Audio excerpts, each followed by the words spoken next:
Outwaters is a 2022 found footage horror movie, written, directed, and starring Robbie Banfitch. It also stars Angela Bassilis, Scott Schimmel, Leslie Ann Banfitch, and Michelle May. It tells the story of a group of friends who go on a hike to shoot a music video in the Mojave Desert. Then one night, everything changes, sending the group on a mind-bending trip through terror.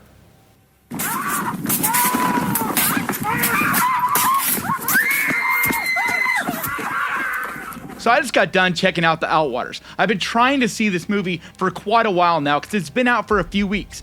But at first it was in just limited theaters, and unfortunately the closest theater to me was at least 4 hours away, and that's just not something I was able to do at this time. But now it's streaming to where you can rent it for about $6. But my recommendation is to do what I did and get a month of Screambox for $4.99, because even if you don't like this movie, you still get a whole month of Screambox, and there's a bunch of other things on there. So I'm gonna begin this by letting you know that I very much enjoyed this movie and do recommend watching it.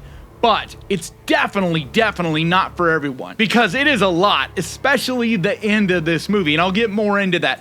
But I'm also gonna warn you, I'm gonna do my best to not spoil anything, but there are a few little things that it's impossible to talk about this movie without giving it away. So if you want to go into this completely blind, then by all means, go watch the movie, come back here and check out my review, or skip it in general. Either way, I'm not trying to ruin anything for anyone. So this movie starts out and it's actually pretty slow. It does this found footage kind of thing we've seen done a bunch before.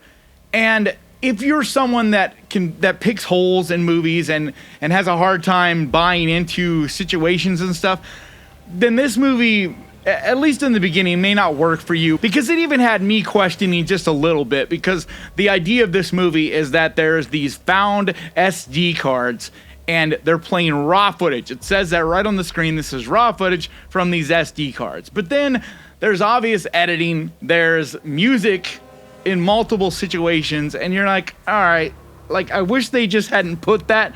They didn't need to put that, because things like that just cause certain people, including me, to kind of look deeper and have a hard time buying into that stuff, at least from the beginning. But I still kept an open mind because I'd heard some really good things about this movie. I didn't really know much about it other than just that people are saying it's really good and it's absolutely like wild. But like I said, this movie does begin pretty slow. There's a lot of setup and kind of backstory a little bit with these characters, but nothing with really any meat. And so I was feeling a little bit of a struggle to get into this movie, at least for the first half hour or so, at least until they get out into the Mojave Desert and then strange things begin. But it wasn't that it was poorly written dialogue or bad acting. It's not that at all. Actually, I felt a real good chemistry between these people. And if you look deeper into it, you see that these definitely are real friends and they're really connected in different ways. And the dialogue was well written. I think a lot of it felt ad-libbed. Like, these are real friends in the real world, and they just kind of felt like in certain situations they were just talking, they were just kind of trying to be themselves. But it worked. But it was more just that it was a lot of time without much happening, and you're kind of like, okay, I don't really care a lot about this stuff. I'd rather kind of, let's get this thing going. Let's see some interesting things happening. Like, what is this movie even about?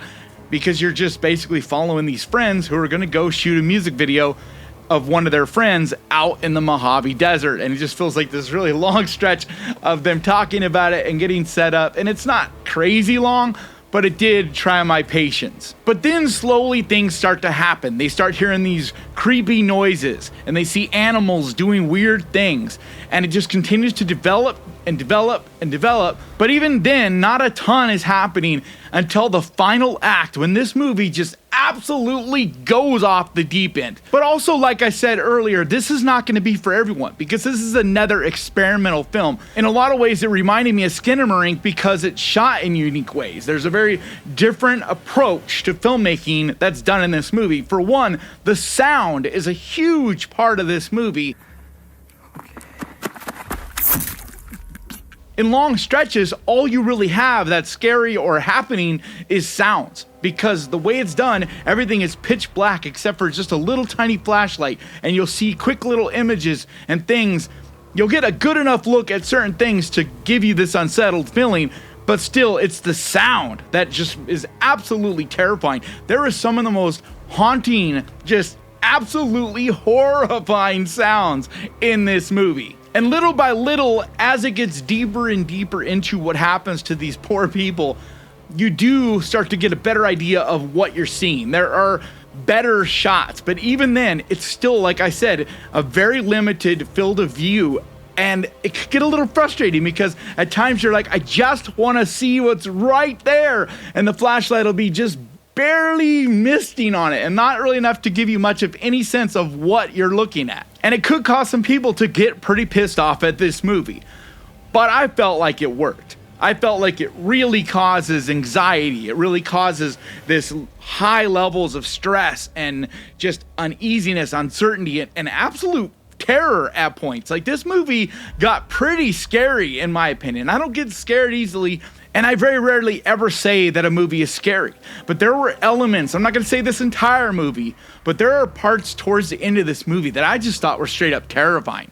And I mean, that's just a personal taste, because I'm sure a lot of people will see this and be like, I didn't find it scary at all. But if you have similar sensibilities to me on what scares me and what least causes me to feel unsettled and uneasy and haunted, then you're going to probably feel very similar to I did, because I have not felt this creeped out by a movie in a while. And eventually this movie gets into some serious body horror. Things that if you're not comfortable with seeing some absolutely horrific gore and body mutilation, you know, that kind of thing, then this is probably not going to be for you, because there is some really, really savage, at the very, very end, savage things that happen that, you know, pretty much turned my stomach. But for such a small budget movie, the way they shot this, the way they were able to pull it off because of how limited you're seeing, it feels terrifying. It feels haunting. The things you actually do see look absolutely horrific and like shit that's gonna fuck with your brain. So because of the final third of this movie, I think it's an absolute must-see for horror fans. But I won't be surprised if a lot of you just don't like it, because it's not going to be for everyone, and it's also just not a perfect movie. Like I said, there is a pretty big stretch of this movie that does, you know, make you have to really kind of stick in there, stay in there, and have faith in me for suggesting it, or just the filmmakers in general, that it's going to get better, because it does do a huge 180. I promise you, even if it's not your bag in general, the first half and the second half are polar opposites, because this movie gets absolutely gory and savage as absolute fuck. So even with its flaws, I find this movie to be so exciting. Not only did I enjoy this movie, and what they did I thought was really cool and unique, but just the filmmakers involved, the people involved in this movie, they excite me. It's artists like that, it's filmmakers like that that just make me so excited, because they see things different and they're trying these new ideas, new things, and we're starting to see this new generation of filmmakers that is just not cookie cutter. It's not going to be everybody's jam, but you can't deny that it's creative. It's like what I talked about with Skinamarink. That movie is definitely not for everyone. I get it. A lot of people have told me Skinamarink is the worst movie they've ever seen. And to each is their own. And I'm not going to lie. You know, if you've watched my review of Skinamarink, I struggled staying awake. It is not an exciting movie. It's hard to watch, but it did do some extremely unique things. Stuff you just have never really seen a movie do before. And there's certain elements about this movie that I felt the same way. But just because I'm saying this movie is creative and unique and visionary-ish like Skinamarink, I'm not at all saying that it's as slow or as hard of a watch as Skinamarink. That's a whole different animal. These are two very unique films. They're just both very experimental, very new style of filmmaking, both exciting in that regard. But I definitely think more horror fans are going to enjoy The Outwaters more than they did Skinamarink, because that's a certain real specific cup of tea. Whereas this, as long as you can hang in there for the first half of this movie and just stick with it and can look past a few little weird things here and there, it gets gory, it gets savage, it gives you all the stuff that the majority of you guys that just love gory horror are definitely going to enjoy. So like I said, it's available right now on Screenbox.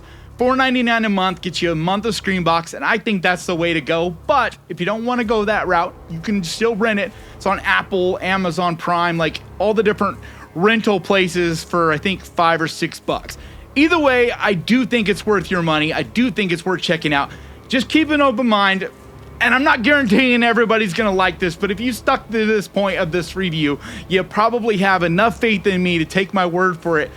And I think even if you don't love this movie, I still think it's one you should see as a diehard horror fan because of the unique ways they go about doing film and just the overall different, fresh style that's done here.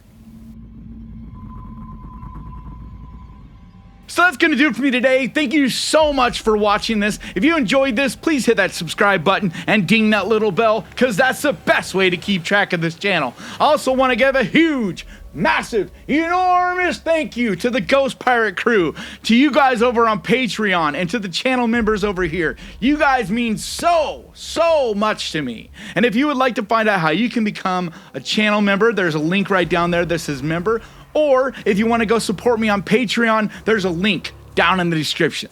And like always, thank you so much for watching. Please crush that like button. And remember, guys, horror can be fun. If you enjoyed this, click right here to watch my Skinamarink review. And I'll see you guys next time.